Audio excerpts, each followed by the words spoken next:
The thing sitting on your dinner table right now is part of a $40 billion empire. 5 companies control most of the world's salt supply. One government ran a salt monopoly for 2,600 years, complete with its own police force. And here's what nobody tells you.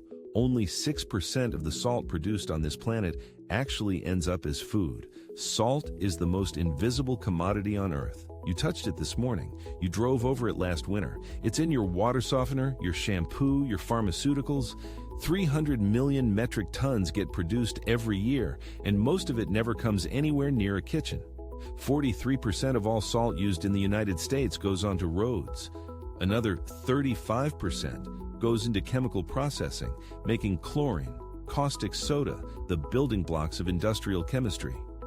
The salt you sprinkle on your eggs is a rounding error in a market worth nearly $40 billion. And the companies that control this market? You've probably never heard of most of them, but they've been quietly consolidating power for decades. Salt built civilizations before oil was even discovered. The Latin word salarium, where we get salary, was connected to the Roman soldiers' allowance for purchasing salt. Ethiopian traders carved blocks of salt, called amalea, from the Afar Depression and used them as literal currency. But nowhere was salt more powerful than in China. In the 7th century BCE, the Chinese government established a state monopoly on salt production. That monopoly lasted 2,600 years, not a typo. 26 centuries of one government controlling who could produce, sell, and transport salt. At its peak, salt taxes generated 80 to 90% of state revenue for some Chinese kingdoms. The government authorized elite merchants to collect salt taxes, 42 different taxes just to move salt across a single province.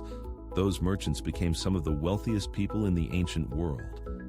But here's where it gets genuinely bizarre. As recently as 2013, Taobao, China's largest e-commerce platform, was forced to remove all salt listings because selling salt across regional boundaries was still illegal. Beijing maintained a dedicated salt enforcement police force of over 25,000 officers. The monopoly finally ended on January 1st, 2017.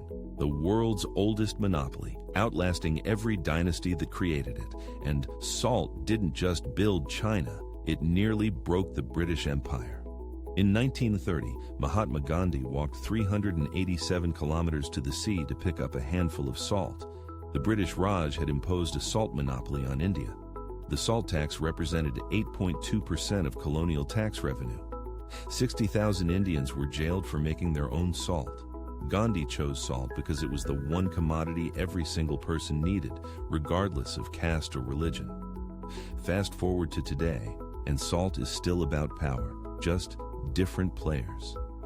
Cargill, the largest privately held company in America, controls roughly 20% of the global salt market. They entered the business in 1961 by acquiring the Belle Isle salt mine and never stopped acquiring. They now own Diamond Crystal, one of the biggest salt brands in the U.S. Compass Minerals holds another 15%. K+S, a German mining giant, acquired Compass Minerals' salt assets to consolidate even further. Add China National Salt Industry Corporation and INEOS, and 5 companies dominate the world's supply. In the United States, just 28 companies operate 67 salt plants. 7 states produce 95% of the national total. This isn't a competitive free market. It's a quiet oligopoly hiding behind a commodity everyone assumes is cheap and abundant. And the pricing tells the real story. A ton of rock salt costs $56 at wholesale. Solar evaporated salt, $120. Vacuum processed table salt, $220 per ton. Now, here's the math that should bother you. That same table salt at your grocery store costs $1 to $2 per pound. Per ton, that's $2,000 to $4,000. The markup from production to retail, roughly 10 to 18 times, but that's regular table salt. Walk over to the specialty aisle and pick up Himalayan pink salt, same sodium chloride molecule, trace minerals that make zero measurable health difference, and you're paying $5 to $15 a pound. That's $10,000 to $30,000 per ton. Fleur de sel from France? $40,000 to $80,000 per ton equivalent. The gourmet salt market alone is worth $2.1 billion. That's built almost entirely on branding, packaging, and the word artisanal. Meanwhile, the 43% going onto roads creates an environmental cost nobody prices in. The U.S. dumps 22 million tons of salt on highways every winter, up from 164,000 tons in 1940. That's a 134-fold increase. Chloride doesn't break down, it accumulates in lakes and rivers. Zooplankton, the base of aquatic food chains, start dying at concentrations as low as 20 milligrams per liter. The companies selling road salt aren't paying for that cleanup. You are. Here's what salt teaches you about economics. The most essential commodities, the ones humans literally cannot survive without, are always controlled by the fewest people. Salt was currency, then it was taxed, then it was monopolized, then it was industrialized. The players changed, the structure never did. 2,600 years of Chinese emperors, the British Raj, Cargill, and Compass Minerals.